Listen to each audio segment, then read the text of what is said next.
Okay. A very good afternoon. I'm sorry for the delayed start. Respected organizers, the Faculty of Biotechnology Department, Oxford College of Engineering, the organizers of the Faculty Development Program, distinguished faculty from various institutes participating in this Faculty Development Program, ladies and gentlemen.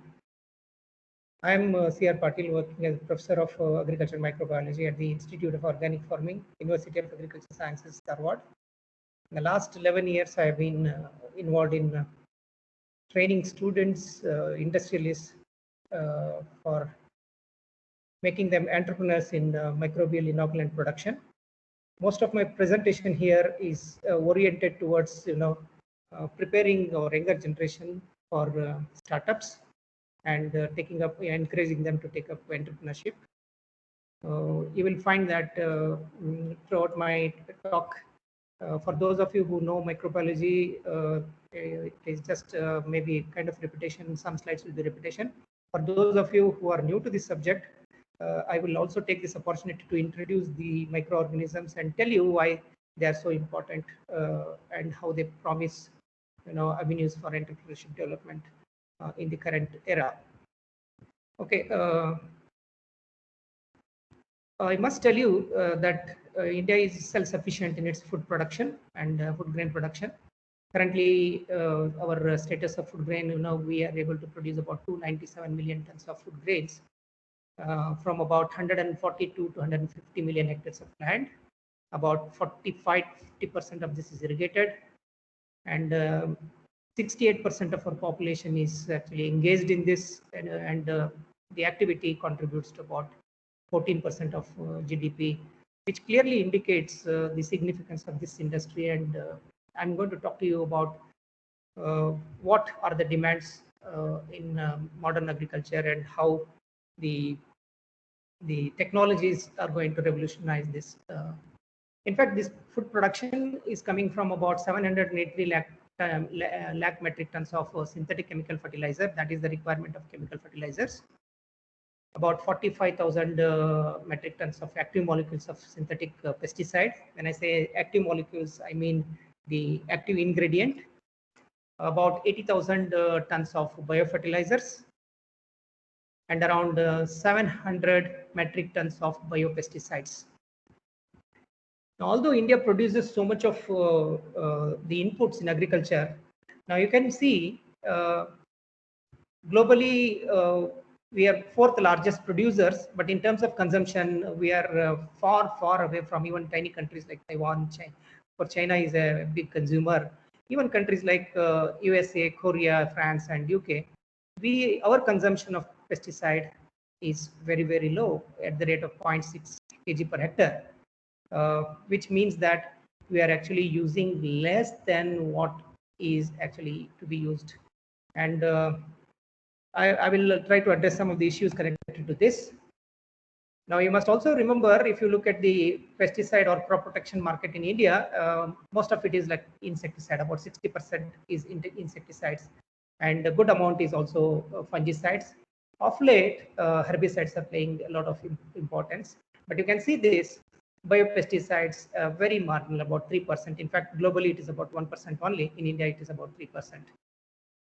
But this is not the end of all. But what you should remember is in the next couple of years, there are about 60 generic molecules being produced as patented products, which are actually agrochemicals in India, worth about $4.1 billion.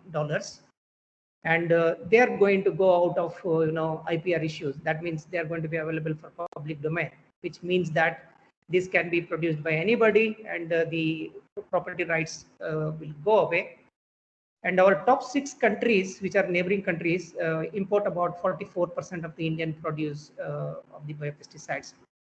But with only about 0.6 kgs per hectare, we have had a lot of problems with pesticides. Though agricultural production has marginally improved because of the use of more and more chemicals, loss due to pests and diseases is very severe. It's in fact a huge loss, about 8 billion US dollars per year. We must also know that a lot of Indian produce, especially if you can recollect the last year's year before last year's mango, were actually rejected by international consumers because of the pesticide residues. I'm not adding the other problems here, but we have a case, a clear-cut case where it's not enough that we are producing, and we, with whatever little we are consuming, we have severe problems. So therefore, we always look for alternatives which are low cost, eco-friendly, and perhaps going to give us a very safe food. That's what the consumer wants. And if you look at the global pesticide use, I must draw your attention. India, though, is not a very it doesn't have a very high production and consumption. United States actually is the topper, followed by Europe. India, somewhere around 13% is its global biopesticide market. And with, as I said, it has got a very high potentiality to export as well, because Indian biopesticides are receiving greater attention worldwide, and there's huge potentiality to increase this export. If you look at the types of biopesticides, as many as 60% are bacterial, and about 27% fungal, and some are viral, especially the nuclear polyhedral viruses, and only about 3% are in terms of nematodes and other kinds of. So most of them, it is bacteria, fungi, viral, which means they're all microbial inoculants. They're all microorganisms. I just wanted to tell you that there is a huge potentiality, and if you look at the potentiality of this, by the fifth year fire plan 15, and by the next fire plan, there was an aim to boost the Indian crop protection market from about $4.4 billion US dollars to about $6.3 billion. This is where the entrepreneurs have a big share, and what actually is required is the quality and compliance to standards. I'm going to speak to you about this. But sadly, if you look at the biopesticide market is only about 1%. You can see about 1%, very negligible as compared to the chemical pesticides. Now, what actually rules presently is the growing awareness among the people, especially about the quality of the food they consume. I don't want to drag into the social issues of using pesticides and the aftermaths of cancer and other diseases, but I just want to tell you there's a huge growing concern among the public for quality of food, especially pesticide-free food. Okay. In fact, as I said, there are problems in agriculture. As I said, there's a huge gap, a huge requirement, but we are not been able to meet it. Now, India, actually, there's a demand of about 152,000 tons of biofertilizer, as much as about 7,000 metric tons of biopesticides. Now, both biofertilizer, biopesticides actually are newly classified now on just the last month. A new category of microbial inoculants and other kinds of biostimulants have come into force. The Indian government has released a gazette saying that biostimulants are permitted in agriculture. They have standards now set. This gadget was on the 23rd February of this year. So we have three categories of microbial inoculants: biofertilizers, which predominantly mobilize one or more plant nutrients; biopesticides, which substitute the chemical pesticides for control of disease-causing agents or insect pests; biostimulants, which are generally used for stimulating plant growth, increasing the shelf life, and increasing the greenness of the plant and overall performance of the plant. In all these cases, microbials form an important component, and therefore there's a huge potential to pick up an entrepreneurship in any of these category, but one has to know what is the requirement. So I'll quickly talk to you about especially a few of my friends who are actually non-microbiologists. Just tell you what are microorganisms. They are very small, less than 100 micrometer, so you can't be seen with the naked eye. You require a microscope to see them. They usually exist as single cells. Most of the multicellular organism, higher forms of life, or multicellular, you can recollect. There is no tissue specialization, just like what we see in plants, animals. Hardly there is any kind of tissue differentiation or cell differentiation into tissues. but most importantly, they are capable of independent existence. As far as the size, shape, function, they are a very, very diverse group of organisms, starting from few nanometers to about 1 meter length in case of fungal, and about 0.75 mm in case of the biggest bacteria. Why are people so interested in microbial agents? You must actually, as faculty members, as people in academia, should understand any newer technology that is going to come from biological sources. Now there is a stagnation of the plant resources being explored, the animal resources not so easy to explore, but so far we have not explored even 1% of the microbial diversity, but yet it has changed our lives so much, including the goods and services made available from microbial technologies. Why is it receiving such a great attention? Now, all these, are the environments where life is not possible. The Sahara Desert, Yellowstone Park. I'm not going to go in detail, but just remember these are environments where no form of life exists, but microorganisms exist. Not a blade of grass in Sahara Desert, but billions and billions of microbial cells exist. So they have actually received attention for their unique ability to multiply on any carbon sources, adjust to any environmental conditions, produce enzymes, produce compounds even at higher temperature, at high salt concentration, and this makes them the most versatile candidates for industrial exploitation. I'm just leaving with that because I'm not going to talk about their versatility with respect to metabolic abilities. I'm not talking about their other aspects which is used in especially pharma industry. I'm not talking about that, but in agriculture there is a huge potentiality to use. In fact, if one candidate can isolate an organism which produces cellulase, and cellulase application in industry, especially textile industry, is going so enormously, it can be $1 billion buck. That's the potentiality. I must tell you, even worldwide, the most distinguished the scientific body recognizes the role of microorganisms in sustaining planet and exploiting them for agriculture. Earlier, plant growth promoting rhizobacteria, which are called PGPR, were actually promoted. Then they became plant growth promoting microorganisms, because just not the bacteria, other groups of organisms were involved. Now people are actually looking at plant health promoting bacterium, and we will study how these organisms can provide entrepreneurship opportunities. Okay. If you look at the application of microorganisms in agriculture today, a large number of microorganisms have been routinely doing this job of recycling residues, especially the organic matter decomposition. I must recall the statement of the Nobel laureate Selman A. Waksman, who said, had there been no microorganisms on this planet, life would have not been possible. Just goes to show that what we don't want, we actually are in the habit of throwing it to the environment. In the environment, they get degraded. Degradation is actually releasing nutrients for the next form of life, and this is responsible for sustaining life on planet. And these organisms have been doing religiously.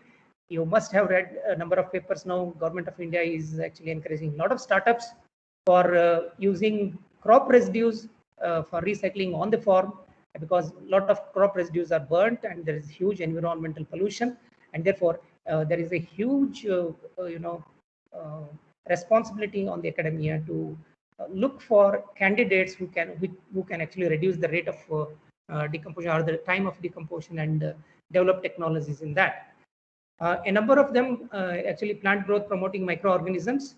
As I said, of late there are two groups of these plant growth promoting microorganisms that have been bifurcated. I'm going to talk about that. Many microorganisms which mobilize one or more plant nutrients are being grouped as biofertilizers. In fact, biofertilizers have been recommended in Indian agriculture or world agriculture for 150 years now. About 148 years back, rhizobium was recommended. But if you know the extent of use, it's hardly about 22 to 24%. In some areas, in several parts of India, it is not even 8%, not even 4%. So there's a huge potentiality to develop agents in the group of biofertilizer. I'm going to talk to you about the different groups and how one can actually use this. Production of growth promoting compounds. I'm sure in agriculture, especially intensive agriculture, a lot of growth hormones are being actually used. These are produced using microbial systems. And organisms per se, when they are used as biostimulants, or the compounds that accrue from the microbiological processes which stimulate plant growth become biostimulants. As I said, biostimulants are the new group of amendments that have been regulated, that have been legally considered, and the Gazette has just come last month, February 23rd, and now it offers a huge potentiality to develop any kind of formulation using microorganism, or for that matter even botanicals, natural salts which stimulate the plant, called biostimulants. A huge number are being used as substitute for pesticides. Pesticides have ruined our crop production as well as the quality of food. So control of plant pathogens and insect pests, which large number of microorganisms are being employed, being newly added to this group. They form what are called as biocontrol agents because they are involved in biological control of insect pests and disease causing organisms. I'm sure even in the city it is catching up now, what is called as community level biogas, or domestic level biogas using the water tanks, which the model has been very popular in many cities. So biofuels, new generation biofuels coming from microbial lipids, that is what one can actually think of. Of late, microorganisms also have been employed for rejuvenating, reclaiming denuded, degraded land and polluted land, and that is called actually bioremediation. If it is microorganism, it is called microbial remediation. If it is plant, it is called phytoremediation. If it is sometimes both are employed, therefore we call them as bioremediation. And candidates in these groups actually offer enormous potentialities for developing entrepreneurship. So I'm just concentrating on three groups of organisms here, or three groups where people can actually think of either developing a candidate or using a existing candidate, and startup can be initiated. Then people can actually look for entrepreneurship, grow as industry. There's a huge potentiality. I'm going to talk to you about this. There are three groups, as I said: biofertilizer, biopesticide, biostimulants. And currently all of these are covered under law. For example, biofertilizer is kind of covered under fertilizer control order. Same is biostimulant now. Biopesticides are covered under Central Insecticide Board. That is what is called as Insecticide Board in India, which actually governs the registration and use and regulates the use of biopesticides. They actually offer the ability, one can actually have their own candidate, one can actually buy already existing and start a production at any scale. You can do it at domestic scale, you can do it at industrial scale. They offer immense business opportunities, both as a product producer or as a marketing entrepreneurship. But many of us actually have a dilemma. See, this world, everything is available now. You just call, every material comes to your house. Do we really require them? Are they needed? Do we have to think about it? So I'm not going to answer this question, but I'm going to give you some information which might help you to take a decision. These are some of the reports that Government of India brings about the status on agriculture. In fact, they are about 250 to 300 pages documents, but I'm not going to talk about the documents. These actually tell you about the status of nutrient production utilization over 5 years and predictions for next 5 years, and they give you a status. I'm going to talk to you about one can actually read this whenever you feel like, browse them. They throw light on current status of Indian agriculture, and it actually boils down to a point where people have to look for alternatives, especially the alternatives that sustain our production and promise a very healthy food. So agriculture situation in India, in fact, these kind of documents give you a picture of what is the nutrient status, production, consumption, and distribution in India. I'm just giving you one classical example. If you look at the demand, this is a old one because I have drawn it from a old one which is available in the public domain. But these are being actually added every 2 years. Now I'm just giving you a statistics. In 2013, India was requiring something like 625 lakh tons of chemical fertilizer. In the last 1 year, it was 683. Now it is 783 is our requirement. Now, if you look at our production capacity, see, this is the installed capacity, which is about 440.95 million tons, but our actual capacity to produce is about 324.02. So I'm presenting before you a data which says that in India, we do not produce all the chemical nutrients that we require using all our potentialities. So there is less. And most of you, if you are aware, there was a riot by farmers because of the nutrient, and one farmer was actually killed because of the fire opened, and that we don't want that to happen. So with existing facility, we are not able to produce. If you look at the irony of some of this, I'm just taking one example. If you look at the irony of the urea production, consumption, and supply, now, to produce 1 kg of urea, you require something like 22,500 kilocalories of energy.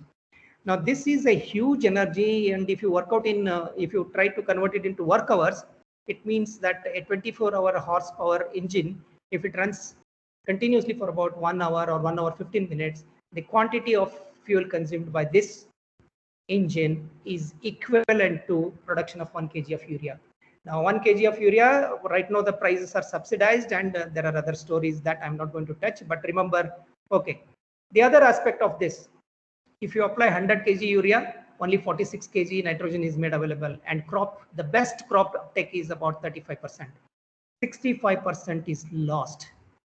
And every year, the amount of fossil fuels that is spent on manufacture of chemical fertilizers, I don't have to tell you, more than 2 lakh crores is spent on the production of one of the chemical fertilizers.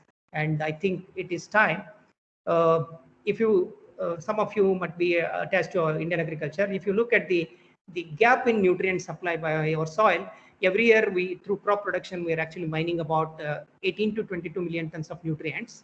And from all sources, chemical, animal source, leaf litter, everything, we are adding only about 14 to 16 million tons. That means every year we are creating a gap of 4 million tons. And this clearly our documents say cannot be bridged. This gap cannot be bridged with the existing. Therefore, we have to look for alternatives. Okay. I will talk to you about the requirement of biopesticides in India and give you an idea, because please motivate the young entrepreneurs.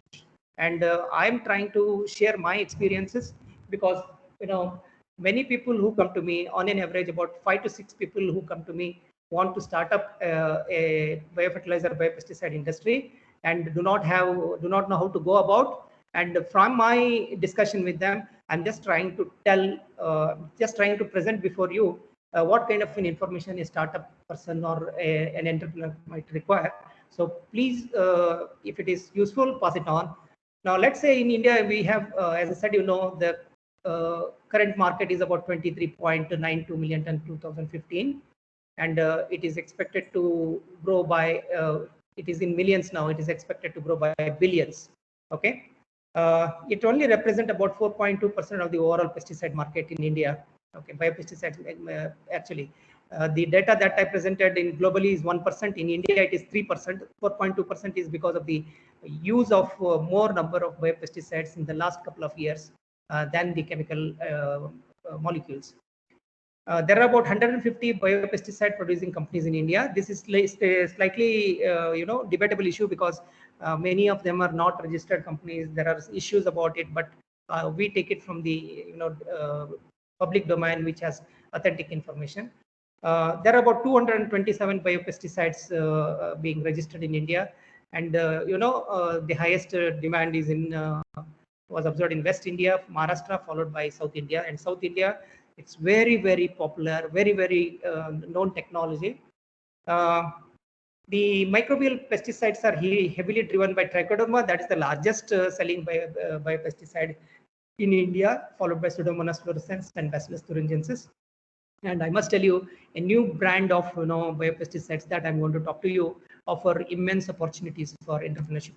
Okay, there are big challenges, because farmers do not accept if you spray a chemical, you see the resultant in few minutes. You will see the insects actually, stopping feeding, cessation, then they drop from, then they appear as if they are dead. But for biopesticides, it will take little longer time, sometimes 2-3 days, and therefore farmer acceptance. Farmer wants a quick knockdown effect. Just spray, he has to get a knockdown effect. Delivery mechanisms, because these are biological agents, there are difficulties. Please tell an entrepreneur that he must construct this pyramid. He must know what is the target pest. He must know what is the economical significance. Some biopesticide somewhere required in Kashmir, there's no point in the manufacturing in South India. Okay, irrespective of its stability, market demand, there is no point. Now, if you don't have a virulent strain, you just want, the name is the same and the strain is not virulent, don't venture into it, because the strain has to compete into the field conditions, not in the sales point, but it has to compete in the field conditions. Eventually, the competent ones will stay, the others one usually get evaded. So please tell them they have to look into this. They have to build a pyramid, and only then they will be able to take a firm decision. Okay, the pesticides in India actually is dealt with the Department of Biotechnology in India. Please hit the website. It gives you the classification of pesticides, major pesticides in India, and the database was updated on 2016. I think, as I said, in this year February, they are updating the information. It must go through registration under what is called as Central Insecticide Board, CIB registration. I will tell you the requirement of registration. Pesticides require a different channel, and it is believed, I attended a couple of international conference on biofertilizers and biopesticides, and the international lobby feels that Indian procedure of registration of pesticide is the toughest one. Yet, what is the reality in India? You have a lot of these products which are spurious, not doing well, but that's the status. So we'll not touch upon that, but for a successful entrepreneur, knowing that this has to go through the Central Insecticide Board registration, and requirement of registration is also important. There are a number of them actually registered in India. One can actually approach this and look into this, or the database is actually self-explanatory. Requirements are done. All that, now there are actually middlemen who will facilitate registration and other things. There are industries, there are organizations, philanthropic organizations which do, but my own experience, I must tell you, for a newcomer, a lot of time is wasted in fulfilling the requirements. But for a old timer, the process can be done easily. Often many steps are known, overruled, and that might cost. That is so one is compromising the cost, another is compromising the time. But it is worth, if you are actually an industrialist, it's worth you go through this process once, because you are firm and you know where your product actually stands in terms of meeting the standards set. Okay. Now, biopesticides can be viruses. As I said, number of occluded viruses, nuclear polyhedrosis viruses. Okay. Huge number of bacteria are used, and fungi, especially I am going to talk to you about. We are, as a public sector unit, the University of Agricultural Sciences, Dharwad, at the Institute of Organic Farming, we are involved in the mass production of several entomopathogenic fungi, and we have our own strain. That part of the message I'm going to share with you.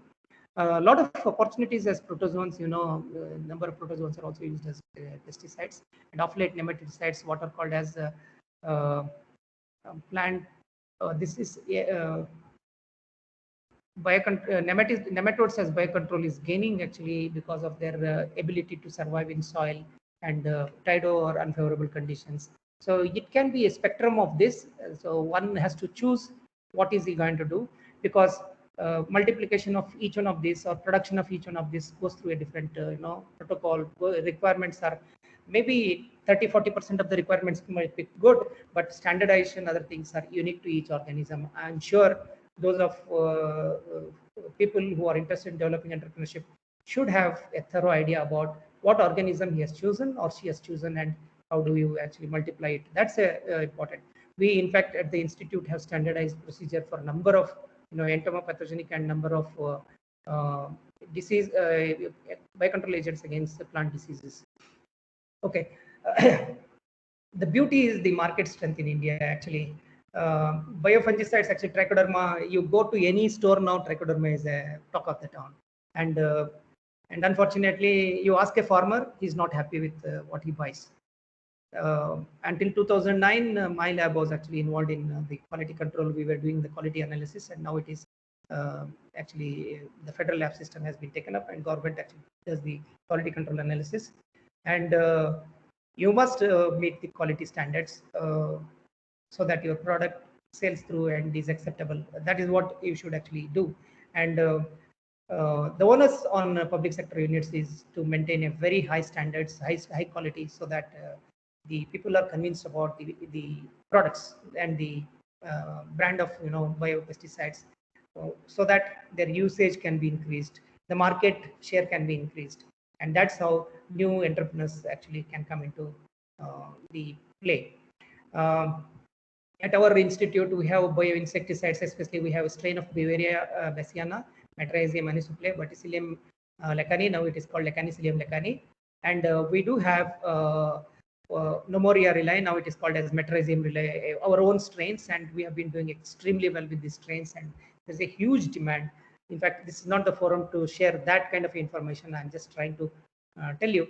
Anyone who wants to, mass multiply this should have a CIB registration, the technology transfer, the material transfer agreement. Then you have to sign a MOU, and you have to meet the requirement of registration. Then you can start up. Then the problem of producing the right kind of formulation, right kind of dosage, and that is where the research institutes and the collaborations actually matter a lot. Or else you can buy ready-made technology from institutes and start off from there. As I said, entomophilic nematodes, there are a number of them, which are there are a couple of them in market also, but we have evaluated those available in the market are not good as compared to some of the other agents that are already proven in this category. But remember, biopesticide market in India is not just about the microorganisms. It also involves minerals. It also involves botanicals, predator, parasitoids, which is not in the domain. I'm not covering this because they are not of microbial origin. So I'm not talking about this. But these entrepreneurships also promise huge potentialities. I don't know. I just want to leave with one thought, that number of honeybees or number of pollinators, if they increase, they are known to increase yield by 10 to 20%. Now people are now actually looking for rearing honeybees in the polyhouses, in the greenhouses, so that they increase the pollination, and especially for cucurbits, for a number of crops, it is a crucial step to increase yield. So this can be thought about. Actually, there's a person who has been a millionaire just by apiary, the art of cultivating honeybees. In India, as I said, the number of pesticides, you can see the company is responsible for that. But I just want to, there are agents. One can actually pick up from one of these, go to the institute. You can actually find out from an institute where it is actually being developed. If they have the required information for you to start an industry, you can sign an MOU and start off. If not, you can go forward, get it registered, and share the information with that, share profit. Then you can eventually grow with that, and then independently you can operate. But there are problems, especially as I said, expensive registration. Actually, the cost of registration is not very expensive, but the unaccounted cost is very high. The procedure lapses are too many. In India, because they are living systems, inconsistency, they are not available when required. People produce in one season, but in the season that they are required, they are not available. Quality standards are not met with. There is a very loose approach towards quality standards in India, although standards are set for all these biopesticides, but we still are far from meeting the quality standards.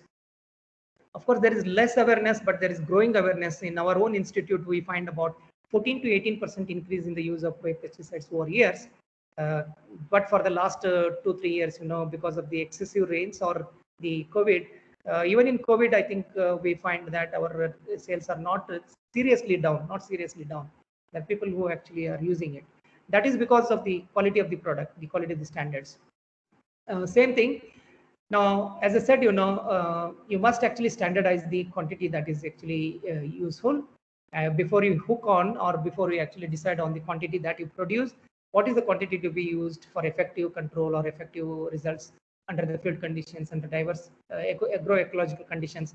Now, it could be different for different crops or different seasons, or even for that matter, different cropping systems. For example, irrigated cropping systems may require a different, and method of application might be altogether different from dry land cultivation. So it is better you actually work out the section of market that you want to address with your new product, and develop a suitable formulation, and the formulation is the key to move your product into the market. In India, there are plenty of success with biopesticides, so one need not fear. In our own state, there are a lot of pesticides. I just wanted to, I don't know about the time, but I can actually, if somebody is interested, I can discuss on this. We have a lot of experiences with working with these biopesticides, and getting a feedback from the farmers. In fact, we have actually developed this Micromus aeroratus, a biocontrol agent, which is not a microorganism but very effective against the aphids in Karnataka. And this was a technology for sugarcane growers, and wonderfully used now. Okay, as I said, in our institute, we have technologies for entomopathogenic fungi. We have 4 of them: Metarhizium anisople, Metarhizium reli, now earlier known as Pneumoria reli, Bavaria bassiana, and we have Lecanicilium lecanae. And we have technology for its multiplication. I just want the entrepreneurs to explore newer horizons. In India, not a lot of work is being done on actinomycetes and other kinds of organisms. One can actually initiate it. They are also known to have multiple. In fact, the number of antibiotics, number of metabolites that are used for regulating growth or modulating growth, and come from actinomycetes. It outnumbers any other source, not only in India, world over. So that is the potential of this. More than 700 compounds are known to be from actinomycetes. So we actually have started working on newer applications of microorganisms. Please do encourage, if you're a beginner, a young, enthusiastic entrepreneur, budding scientist, encourage them. Let them have their own own strain, and please educate them. This has to be abided, the whole procedure, whole system that they actually adopt. We should be as per the new National Biodiversity Act, NBA Act. NBA Act is in force, and people should be aware of this. I'm going to talk about this.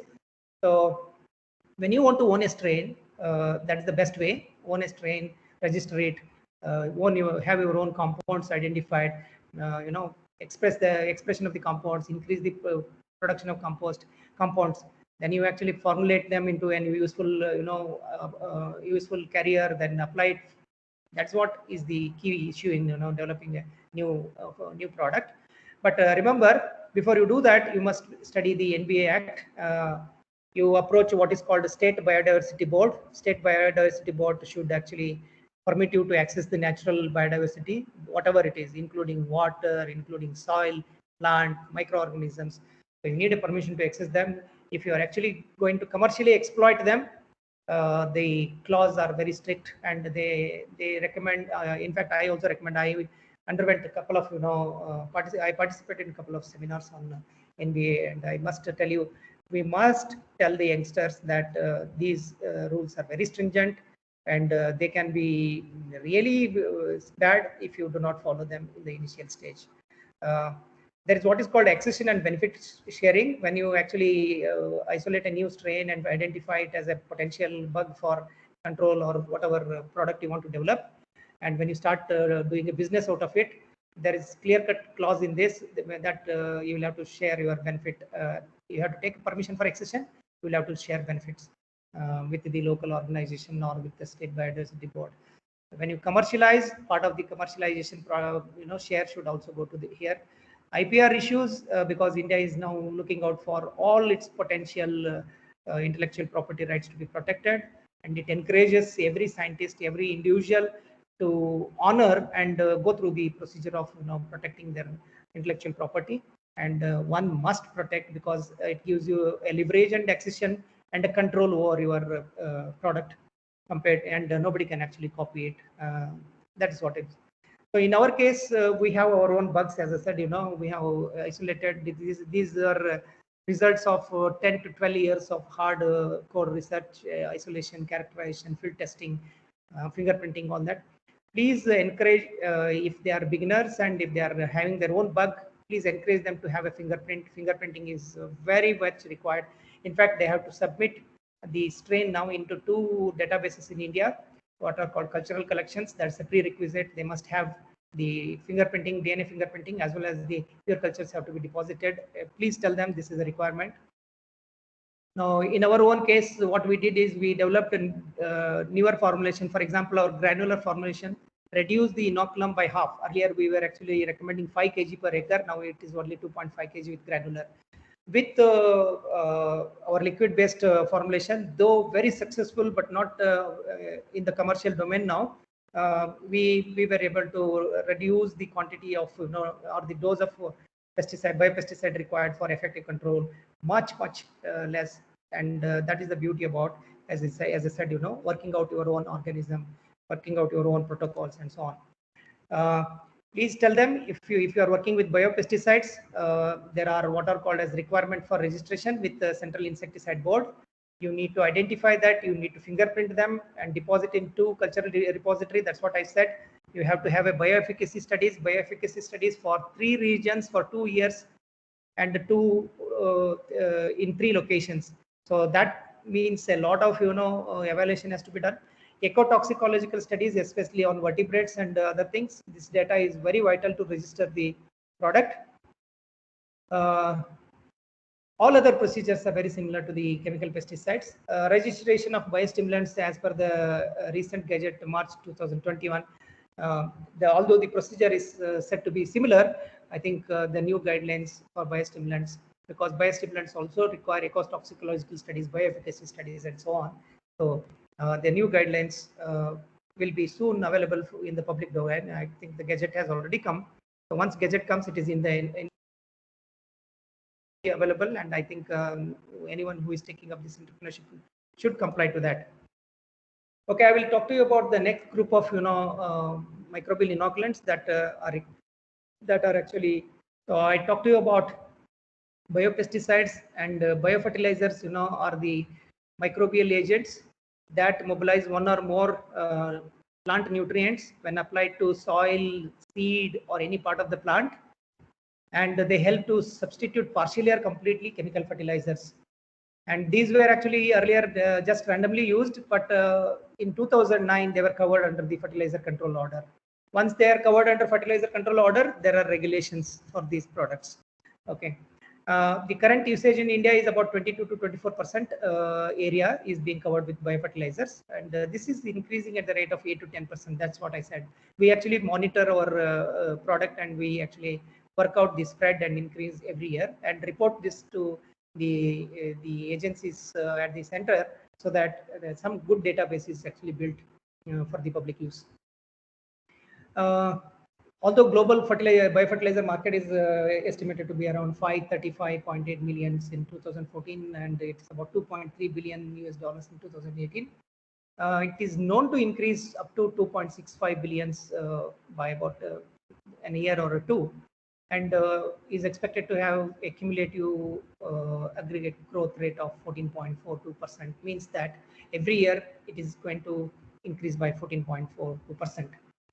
Now, Indian market, it's 4,675 million rupees in 2017. It is going to double by 1 or 2 years by 2023. In fact, we require about 1,52,000 tons of biofertilizers. As I said, only 80,000 is being consumed, and 7,000 metric tons of biopesticides, and a huge potential to meet this requirement. As I said, they are covered under fertilizer control order. One has to actually look into this fertilizer control order, hit general rules, and you also hit schedules. And these actually tell you the prescribed standards in relation to biofertilizer and so on and so forth. In India, National Center for organic farming, Department of Agriculture and Cooperation, Ministry of Agriculture has been given the responsibility of formulating the standards for different biofertilizers. Accordingly, we have standards for about 11 biofertilizers now. Now, a standard actually means if it is carrier, it must have a population, minimum population of this. If it is liquid, it should have a minimum population of this. It should be effectively nodulating if it is rhizobium, and so on for others. Now, one has to meet this standard if it has to be marketed as a biofertilizer. And there is only set standard for about 11 biofertilizers now: Rhizobium, Azotobacter, Azoospermum, phosphate solubilizing bacteria, phosphate solubilizing fungi. We have potash mobilizing bacteria, then zinc solubilizing bacteria, mycorrhizal biofertilizer, carrier based NPK consortia, liquid NPK consortia. At this point of time, our journey started with the lignite based. Now we have liquid based formulations of this. Now we are actually working on NPK consortia. We have moved a step advance, developing a rhizosphere consortia consisting of 8-9 organisms, which when delivered profoundly increases yield and competence of plant. So that's where our expertise. People also should look into, as I said, newer avenues. There are a lot of products in the market now. Waste decomposer is one. We have a compost culture, which is consisting of 4 different organisms. One can actually replace 4 and have only one if they have a research backup. And this is used at the rate of 1 to 1.5 kg per ton residue, both in situ, that is in the field, or ex situ, backyard, and wherever the farm residue is being piled. And if it is used properly, you can see it is actually mixed with water, and slurry is made, slurry is applied on the residue, and you see these organisms growing on that, and you see completely degradation of organic residues. Actually, this takes about 12 weeks now, and any technology to reduce this is a boon in agriculture. So there are immense opportunities to integrate this kind of technology with machines. There are a couple of new technologies that have come into acceptance and being evaluated in Karnataka itself. Busiri is one, and days to come, I think new entrepreneurs and budding industrialists should look out for these kind of avenues. We did a wonderful extensive study using 1,500 farmers in a couple of districts, and we found that in more than 80% of the cases, just use of this organism, it gave a completely wonderful product called manure, which is very, very vital for sustaining the production. So think about this. There is huge potentiality even in the city, and I think many people from Bangalore also approached me for using this in municipal recycling. Okay, just want to give you a status in India. I just want you to understand PSP is by far the largest used, multiplied or produced and used, followed by Azoospermum, followed by Rhizobium and mycorrhiza. If you look at the consumption in South accounts for about 54%. In fact, India requires something like 532,206 tons of biofertilizers, and our production is, as I said, less than 54,000. Now, if you look at these 3 states, Karnataka, Kerala, and Tamil Nadu account for more than 50%. Add Gujarat, it accounts for 86% of the production and consumption in India, which means to tell you that the technology is very, very popular, very handy, very accepted in this part of the state, and not much of effort is required to push the technology as of now, as compared to Andhra Pradesh, Uttar Pradesh, where the technology is not very popular. Some of the cautions that as an academia we always should tell. Now we have actually liquid biofertilizers, as I said, a technology that we developed, and except for Azoospermum, this can be stored for 1 year and applied at the rate of just about 4 to 5 ml per kg of seed. And the cost is about 15 to 20 paise per kg of seed.